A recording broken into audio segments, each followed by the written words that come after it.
السلام عليكم ورحمة الله وبركاته. إن الحمد لله نحمده ونستعينه ونستغفره ونعوذ بالله من شرور أنفسنا ومن سيئات أعمالنا. من يهده الله فلا مضل له ومن يضلل فلا هادي له. وأشهد أن لا إله إلا الله وحده لا شريك له وأشهد أن محمدا عبده ورسوله أما بعد. கண்ணியத்துக்குரிய எல்லாம் அல்ல அல்லாஹ்வின் நல்லடியார்களே, அன்புக்குரிய சகோதரர்களே, ஜும்மாவின் சிறப்பை பற்றி நாம் அறிய இருக்கிறோம்.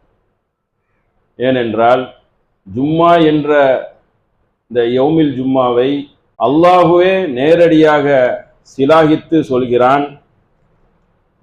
நபிகள் நாயகம் ஸல்லல்லாஹு அலைஹி வஸல்லம் அவர்கள் இந்த நாளில் நமக்கு கிடைக்கக்கூடிய நன்மைகளை நமக்கு தெளிவுபடுத்துகிறார்கள்.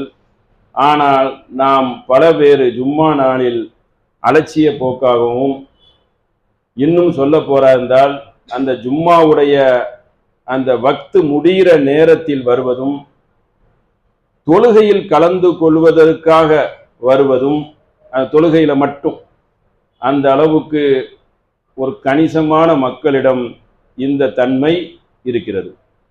இன்னும் ரொம்ப இஸ்லாத்தில் பிடிப்பில்லாதவர்கள் ஜும்மாவை கூட அசால்ட்டாக நினைக்கக்கூடியவர்களும் அப்படியும் இருக்கிறாங்க.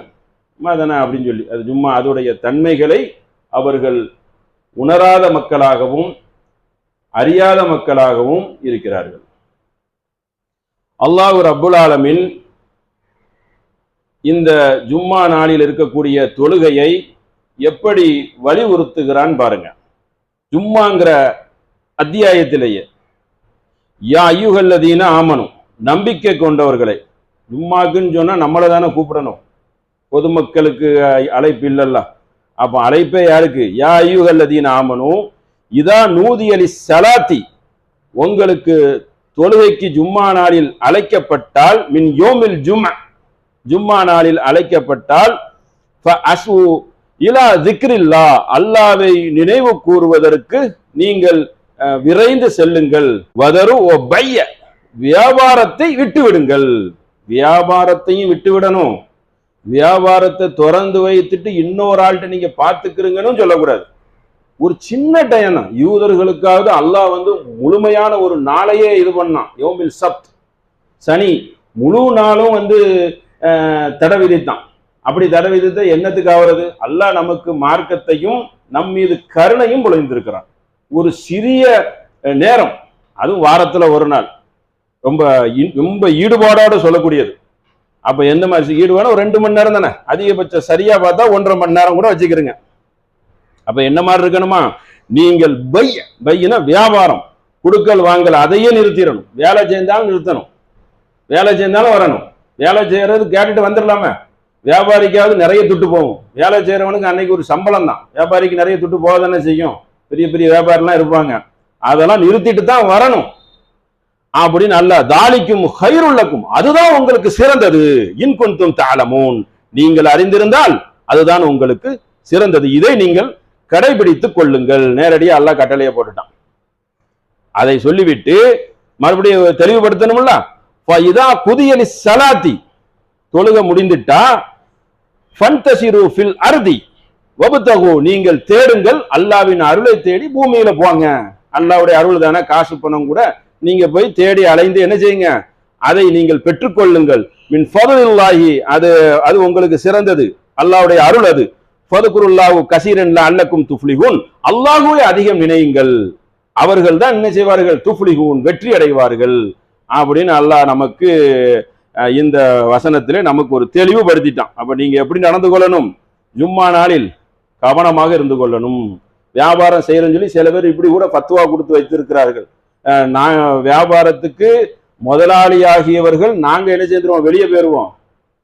மாற்று மதக்காரர்களை உள்ள வச்சுக்கிறலாம்ல வியாபாரத்துக்கு. தவறான ஒண்ணு. அந்த கடைக்கு சொந்தக்காரன் நீ தான். அல்லாஹ் எப்படி தெரியுமா சொல்றான்? ஓ பைய, வியாபாரத்தை நிறுத்திருங்கிறான். வியாபாரம் நீ செய்தா என்ன, ஒரு ஆளை வைத்து செய்தால் என்ன, உனக்கு தானே அந்த காசு வரும். வியாபாரத்தை நிறுத்திருந்த தடை வருது. அப்ப அதையே விட்டு போட்டு நீங்கள் அல்லாஹ்வை நினைவு கூறுவதற்கு ஓடோடி வந்து விடுங்கள், அதுதான் சிறந்தது என்று அல்லாஹ் ஜும்மாங்கிற சூறாவில் நமக்கு வந்து தெளிவுபடுத்தி விட்டான். அடுத்து ஜும்மாங்கிற ஒரு நாளை பாருங்க, அரபு மொழியில வந்து வரிசையா தான் வரும். அதாவது யோமில் அகத், யோமில் அகதுன்னா ஞாயிற்றுக்கிழமை, யோமில் எஸ்னேன் 2, யோமில் சலாசு செவ்வாய், யோமில் ரூபா, ரூபானா 4, அதாவது நம்பர் பிரகாரம் வரும். யோமில் ரூபா புதன்கிழமை, யோமில் ஹமீஸ், கமிஸ்னா வேலைக்கிழமை. முறை பிரகாரம் பார்த்தா ஜும்மாங்கிற நாளுக்கு யோமில் சாதீஸ்ன்னு வரணும். சாதீஸ்னா 6, யோமில் சப்துனா 7. சப்துங்கிறது அரபு சொல், 7வது நாள். ஆனா அது முறைப்படி பார்த்தா கிபுரு சொல். சில மொழிகளை வந்து அரபு மொழியில அதோட இணைத்துக் கொள்வார்கள். அப்ப இந்த சப்த் அதுவும் கிபுரு, அந்த மொழியும் அரபு மொழியும் இணக்கமா இருக்கும். மலையாளம் தமிழ் மாதிரி அந்த மொழி அழிஞ்சு போச்சு. ஆனா அந்த லிபி அடிப்படையில அதை தனக்கு எடுத்துக்கிட்டாங்க. ஆனா ஜும்மா அது சப்துல இருக்கு, அதை விட்டுருங்க. வருஷம் போல வரிசைப்படுத்தி காட்டிட்டேன்னா யோமில் அகத், யோமில் எஸ்னேன், யோமில் சலாசா, யோமில் ரூபா, யோமில் ஹமீஸ், யோமில் சாதீஸ்.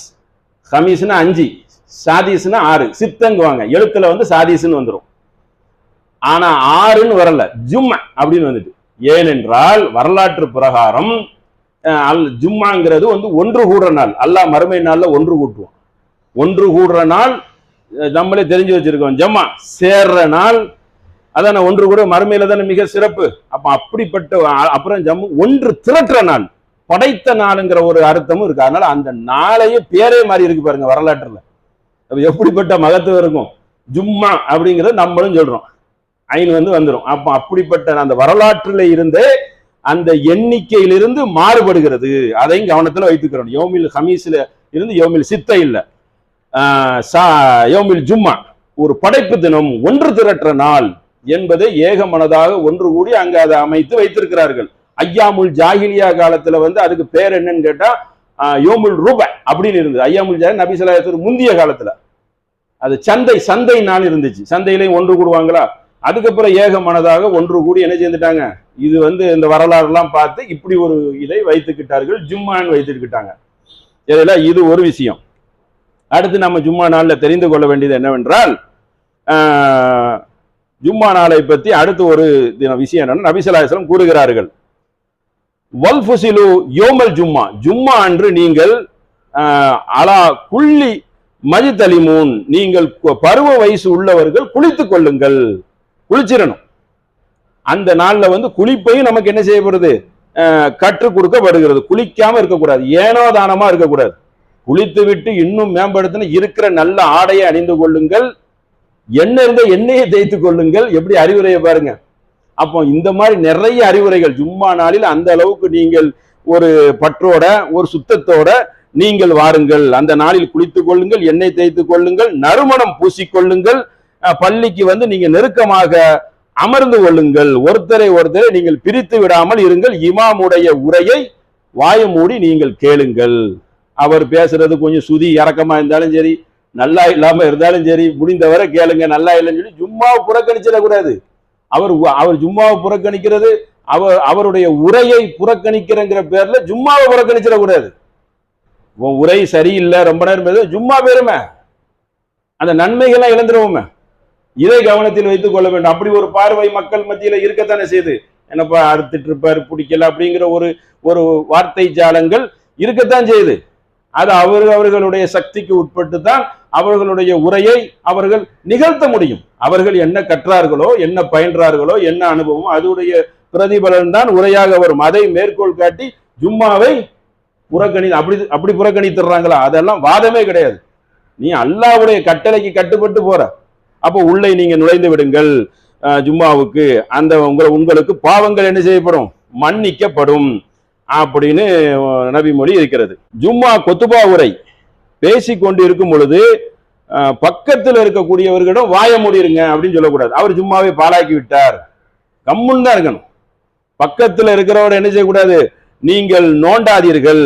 அதுபோக இந்த ஜும்மாவும் மறு ஜும்மா அடுத்த ஜும்மாவுக்கு இடைப்பட்ட காலங்கள் எல்லாம் உங்களுக்கு என்ன ஆகும், சிறு பாவங்கள் மன்னிக்கப்படும். எவ்வளவு பெரிய போனஸ் பாருங்க. சிறு பாவங்கள் எல்லாம் எல்லாம் தள்ளுபடி பண்றான். இந்த ஜும்மாவுக்கும் மறு ஜும்மாவையும் நீங்கள் சரியான முறையில் நீங்கள் செய்து விட்டால் சிறு பாவங்கள் பெரும்பாலும் மன்னிக்க முடியாதுல, அது மன்னிக்கப்படும். அடுத்து இல ஜும்ஆதி வ ஸலாஸ வ ஜாததி ஸலாஸ யௌமன் தாலிக, யார் ஒருவர் 3 ஜும்மாவை தொடர்ச்சியாக 3 ஜும்மா, அந்த ஜும்மா அடுத்த ஜும்மா அடுத்த ஜும்மா யார் கலந்துக்காமல் இருக்கிறார்களோ அல்லாஹ் என்ன தெரியுமா செய்துறான், கத்தபல்லாஹு அலா குலூபிக்கும், முத்திரை அடித்து விடுறான். அல்லாவை மறுத்தவன் காஃபிர் என்று முத்திரை அடித்து விடுகிறான். 3 ஜும்மா, 3 ஜும்மாவை அதிகபட்சமா, அதுக்காக 2 ஜும்மா போகாம இருக்கலாமான்னு கேள்வியை கேட்டக்கூடாது. ஜும்மாவுக்கு கம்பல்சரியா போகணும், ஒரு லிமிட் வைக்கணும்ல.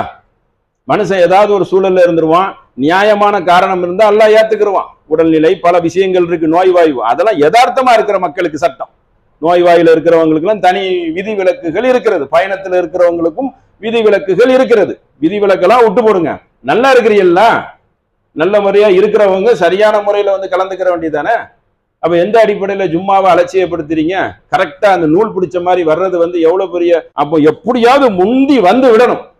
ஒரு மணிக்கு ஆரம்பம் ஆகுது, உதாரணத்துக்கு 12 எந்த வக்துனாலும் வச்சுக்கிறங்க, அதற்கு ஒரு 10 நிமிஷத்துக்கு முன்னாடி என்ன செய்யணும், ஆஜராகிறது இன்னும் சிறப்பானது என்று நமக்கு அதிகமான முறையில் என்ன செய்யப்படுகிறது, வலியுறுத்தப்படுகிறது. இன்னமின் ஃபத்லில் ஐயாமிக்கும் யோமில் ஜும்மா, உங்கள் நாட்களிலே மிக சிறந்த நாள் வெள்ளிக்கிழமை ஆகும். வெள்ளிக்கிழமைங்கிறது ஒரு பெருநாள் மாதிரி, ஏறக்குறைய சிறந்த நாள். ஏனென்றால் அந்த நாளில் தான் என்ன நடக்குது என்றால், ஆதம ஃபீஹி ஃபயது ஃபீஹி ஃபதுகதஹு, அவர் படைக்கப்படுகிறார். அல்லாஹ் அந்த உலகத்தெல்லாம் படைச்சு போட்டான். ஏற்கனவே படைப்பு இருக்கத்தானே செய்யுது, ஜின்னு இருக்குது, மலக்கு இருக்குது, இருக்க போய் தானே ஜின்னு ஆதம் நபிக்கு கட்டுப்பட சொன்னாம. ஆல்ரெடி அல்லாஹ் எல்லாத்தையும் படைச்சு போட்டான். படைச்சு போட்டு ஒரு மனுஷனை படைக்க நினைக்கல, வெள்ளிக்கிழமை அல்லாஹ் என்ன செய்றான், ஆதம் நபி படைக்கப்பட்டார். அந்த நாளில் தான் அவர்களுக்கு உயிர் கைப்பற்றப்பட்டது. அந்த நாளில் தான் சூறு ஊதப்படும், உலகம் அழிகிறது வெள்ளிக்கிழமை. அந்த நாளில் தான் மற்ற மக்கள் மூர்ச்சையாகி என்ன செய்வார்கள், விழுவார்கள். அதனால நீங்க என்ன செய்யுங்க, சலாத்துனா அலைக்க, என் மீது நீங்கள் சலவாத்து கூறுங்கள். அல்லாஹும்ம ஸல்லி அலா முஹம்மதின் இருக்கிற நபி ஸல்லல்லாஹு அலைஹி வஸல்லம் சலவாத்து கூறுங்கள் அதிகமாக. நான் தானே இந்த மார்க்கத்தை கொண்டு உங்களுக்கு தந்திருக்கேன், என் மூலியமா பேருக்கு வந்திருக்குல்ல, என் மேல சலவாத்து கூறுங்கள் அதிகமாக. அது எனக்கு என்ன செய்யப்படும், அது எடுத்து காட்டப்படும் எனக்கு. இன்னல்லாஹு அஸல்ல வ ஜல்ல ஹர்ரம அலல் அர்தி அஹ்சாபுஹு அன்பியா. அப்போ நபிமார்களாகிய உங்களுடைய உடம்பு என்ன ஆகும்னா, எங்க உடம்பை மண்ணு திங்காது, எங்களுக்கு மலக்கு மூலியமாக எடுத்து காட்டப்படும். அதற்கு நான் என்ன செய்வேன், பதில் உரைப்பேன். அது நமக்கு தெரியாது. அப்ப அந்த மாதிரி நபி ஸல்லல்லாஹு அலைஹி வஸல்லம் அந்த நாளை சிலாகித்து சொல்கிறார்கள். படைக்கப்பட்டதுல இருந்து என்ன செய்யறாங்க, அதை கூறுகிறார்கள். அதே போல முந்திய சமுதாயங்களுக்கு சிறந்த நாள் இருக்கிறது. அவர்களுக்கு எப்படி இருக்குது என்றால், யோமில் சப்து யோமில் அகது, சனியும் ஞாயிறும் இருக்கிறது. அப்போ அவர்களுக்கெல்லாம் முந்தி நாங்க, அதுக்கப்புறம் தான் நம்ம வந்தோம். அதாவது முஸ்லீம் சமுதாயமாகி நபிகள் நாயகம் உம்மத்தாகி இறுதியா வந்தோம். அவங்க கணக்கு பிரகாரம் முதல்ல வந்தது அல்லாஹ் வணங்க தான், உம்மத்து கணக்கு பிரகாரம் வந்தவர்களுக்கு அவர்களுக்கு நமக்கு என்ன செஞ்சுட்டானா, அல்லாஹ் வெள்ளிக்கிழமை என்ன செஞ்சுட்டான், சிறந்த நாளாக ஆக்கிவிட்டான். அதுக்கு முன்னாடியே வந்துருதுல்ல, வெள்ளிக்கிழமை வந்துருது. அப்ப நமக்கு அதுக்கு முன்னாலே என்ன செஞ்சுட்டான், சிறந்த நாளே உங்களுக்கு தந்திருக்கிறோம் அப்படின்னு நமக்கு சிலாகித்து சொல்லப்படுகிறது. சரிங்களா? அடுத்து என்ன செய்தி என்று கேட்டால், இந்த ஐவேளை தொழுகை இருக்கு தெரியுமா, 5 நேரம் தொழுகிறோம். வஸ்ஸலாத்தி ஹம்ஸல் வ ஜும்அத்தி கஃபாரா. கஃபாரானா என்னன்னா பரிகாரம். என்ன பரிகாரம்னா, ஒரு ஜும்மால இருந்து மறு ஜும்மா வரை இந்த ஜும்மால தொழுகிறோம்னு வைங்க, கரெக்டா உள்ள சரியான முறையில ஃபாலோ பண்ணிட்டோன்னு வைங்க, அதை சொன்ன மாதிரி அவர்களுக்கு சிறு பாவங்கள் மன்னிக்கப்படுங்கிறத சொல்லிட்டோம். அது போக அந்த ஐவேளை தொழுகை பரிகாரமாகும். அதுல எதுவும் குறை இருந்தால் அதற்கும் ஒரு பரிகாரமாகும்.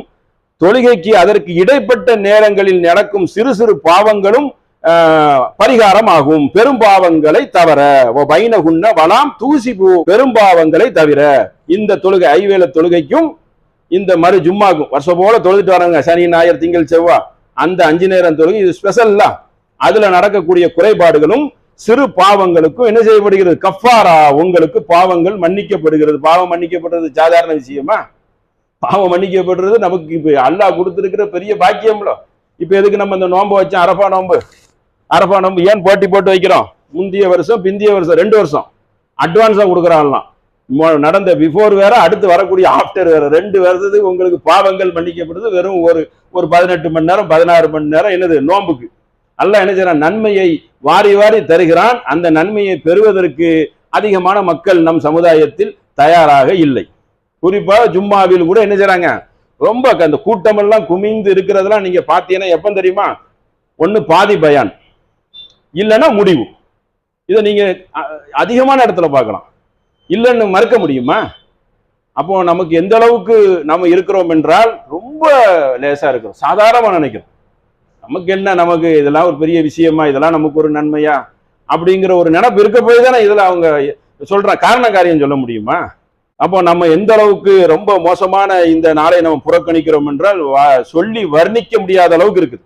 கடைசியில போய் தான் உட்கார்ந்துருப்பாங்க கூட்டம் அதிகமான பள்ளியில். அப்ப ஜும்மா நாளுடைய வரலாறை நாம் சரியான முறையில் அறியவில்லை. ஜும்மாவை எந்த அளவுக்கு மகத்துவமாக அல்லாஹ் கூறுகிறான் என்பதை நாம் சரியான முறையில் உணரவில்லை. எந்த அளவுக்கு நன்மை தருகிறான் என்பதை உணரவில்லை. எந்த அளவுக்கு நாம அதை கேள்விப்பட்டு வைத்திருப்போம். முதல் நபராக வந்தா என்ன நன்மை கிடைச்சிருது? ஒட்டக நன்மை கிடைச்சிருது. கூட்டு குர்பானில கூட நம்ம சைட்ல போய் தான் சேர்றோம். முழு ஒட்டகத்தை தந்துடுறோம். ஒட்டகங்கிறது அந்த காலத்துல பெரிய மதிப்புக்குரிய ஒரு பொருள், பெரிய விலை மதிப்பு தக்க ஒரு பொருளாக இருக்கிறது. இன்றைக்கும் ஒட்டகத்துல பெரிய நிறைய நன்மைகள் இருக்கு. அப்போ ஒட்டக நன்மை அல்ல நாட்டா அதுக்கு பன்மடங்கா பெருக்கி தருவான், அது வேற விஷயம். 2வது மாடு நன்மை, 3வது ஆடு, 4வது கோழி, முட்டை. இன்னும் சொல்ல போறதா முட்டை கூட கிடைக்காது, முட்டை தான் கிடைக்கும். அது அப்போ முட்டை கிடைக்கிற அளவுக்கு தான் வராங்க. ஆனா முக்காவாசி முடிஞ்சிருத, பயான் முடிஞ்சு தொழுகைக்கு நெருக்கன்னா ஒட்டகத்தை இழந்துடுறாங்க, மாடை இழந்துடுறாங்க. 2 பெரிய நன்மை, ஆடையும் இழந்துடுறாங்க. அப்போ அதோடைய இலக்கு கடைசியில என்ன என்று கேட்டால், மலக்குகள் வந்து வாசல்ல நிற்பாங்க வரக்கூடியவர்களை பதிவு செய்துட்டு மெம்பரில் ஏறி இமாம் பயானை நிகழ்த்தும் பொழுது அவர் வந்து ஏடை மூடிவிட்டு அவரும் அமர்ந்து விடுவார்னு நீங்க அந்த ஏட்ல வரமாட்டீல, ஏட்ல வந்தாதானே அவங்க எழுதுவாங்க, அந்த கணக்குல வரமாட்டாங்க. அந்த சாதாரண தொழுகை கணக்குல வந்துருவாங்க. ஏடை மூடிட்டாருன்னா ஏடு எதுக்கு வைக்கப்பட்டிருக்கு? இந்த முக்கியமான அம்சம் இருக்குத, அதற்குத்தான் சிறப்பு அம்சம் கொடுத்து மலக்க நிறுத்தி அல்லாஹ் தன்னுடைய ராஜ்யத்தை காட்டுறான். அல்லாவே கணக்கு எடுத்துட மாட்டானா? அவனுக்கு தெரியாத ஒன்றா?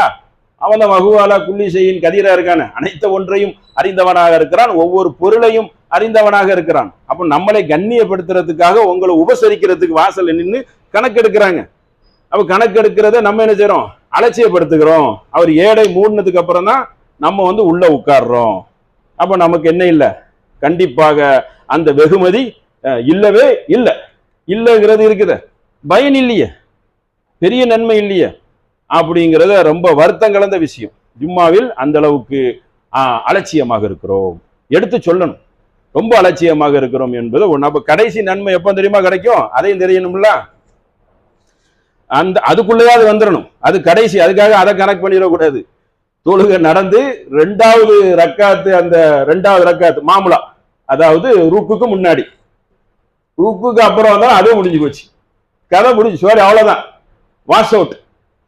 முட்டையிலே முட்டை, அதில் வாதாளம். ஆல்ரெடி முட்டை தான் வரக்கூடியது, கோழி முட்டை தான் வர்றது.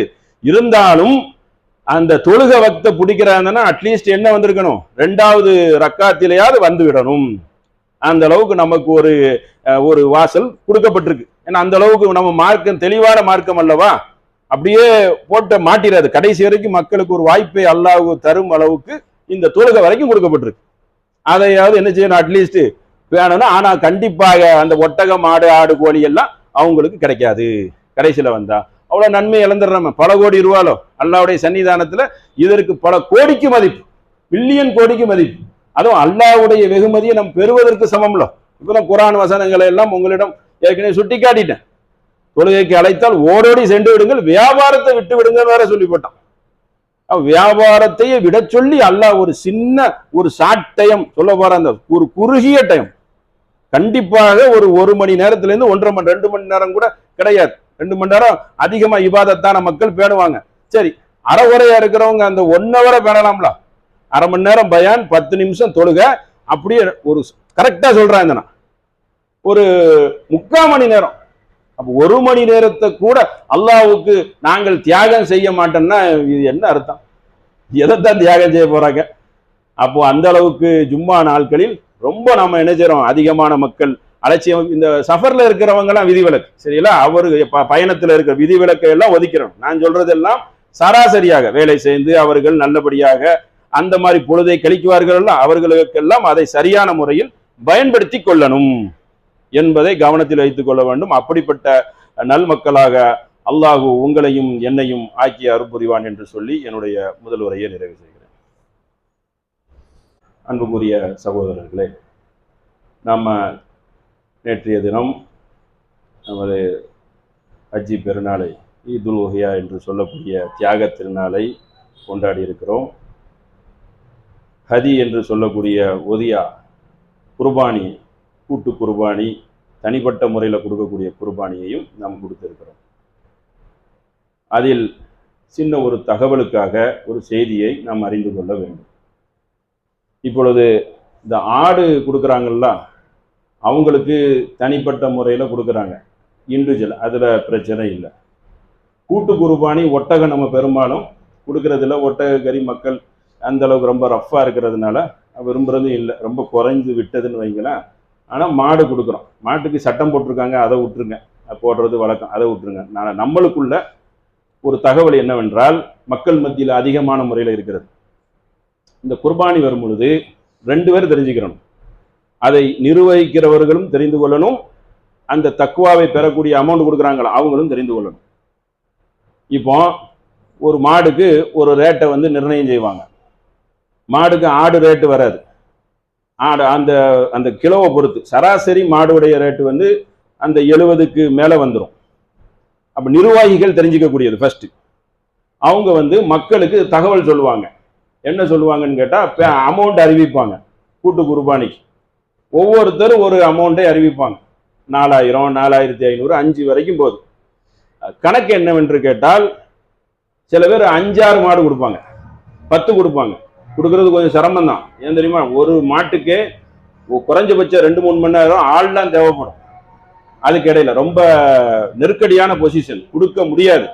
பிரிச்சு விடுறதுதான் புத்திசாலித்தனம். நாங்கள் நீங்க ஒரு 3 வச்சுக்கிறீங்க, நீங்க ஒரு 2 வச்சுக்கிறீங்க, பிரிச்சு கொடுத்துரும். மொத்தமா நான் எடுக்கிறேங்கிற பேர்ல எடுத்த மக்களுக்கு விநியோகம் பண்ண முடியாது. மக்கள் வந்து கோவப்படுவாங்க. இப்ப தெரிஞ்சுக்க வேண்டியது என்னன்னா, இந்த அமௌண்ட்டை பொறுத்த வரைக்கும் எப்படி தெரியுமா, அதிகமாக மாடு வாங்கச்சில பேரம் பேசுவாங்க. பொதுவாக எல்லாம் பேரம் பேசி தானே வாங்குவாங்க. 2-1 வாங்கச்சில பேச முடியாது. அப்ப அதுக்கு தக்கன 5000, 4000 இவ்வளவுக்குள்ளதான் ரேட்டு இருக்கு. தெரிஞ்சுக்க வேண்டியது என்னன்னா, நீங்க மக்களுக்கு கிலோவை சொல்றீங்க, 1 கிலோவை சொல்லக்கூடாது. அதுல நான் ஷேர் பண்ணி கொடுத்துருவாங்கன்னு சொல்லலாம். ஆனா 5 கிலோ அப்படின்னு சொல்றாங்க. 7 கிலோ கூட கொடுக்கலாம், 5 கிலோவுக்கு மேல கொடுக்கலாம். 7 கிலோங்கிறாங்க.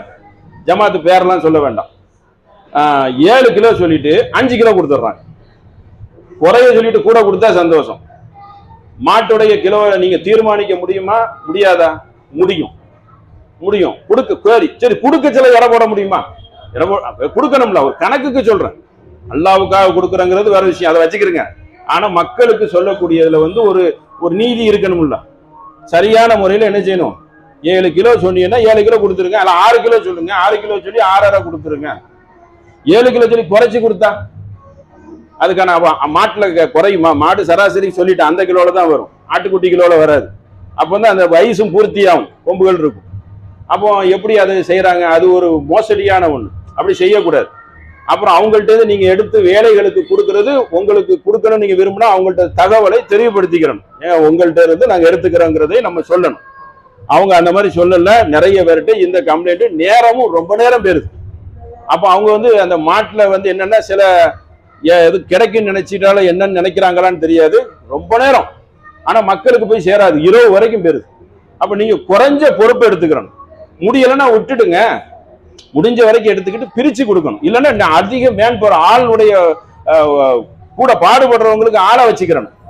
இது ஒரு செய்தி. இதுல ஒண்ணு நடக்குது. அமௌண்ட்டை பொறுத்த வரைக்கும் அந்த மாட்டை வைத்து தான் தீர்மானிப்பாங்க. 1-2 வாங்குறவங்களுக்கு ஒரு ரேட்டு வரும், கொஞ்சம் கொள்முதல் அதிகம் பண்றவங்களுக்கு கொஞ்சம் குறையும். இது வந்து ஒரு விஷயம். கிலோவை பொறுத்த வரைக்கும் கரெக்டான முறையில் சொல்லுங்க. சொல்லனா வரதை ஷேர் பண்ணி கொடுத்துருவாங்க. தோராயமா ஒரு 5க்கு மேல வரும் அப்படின்றோம்.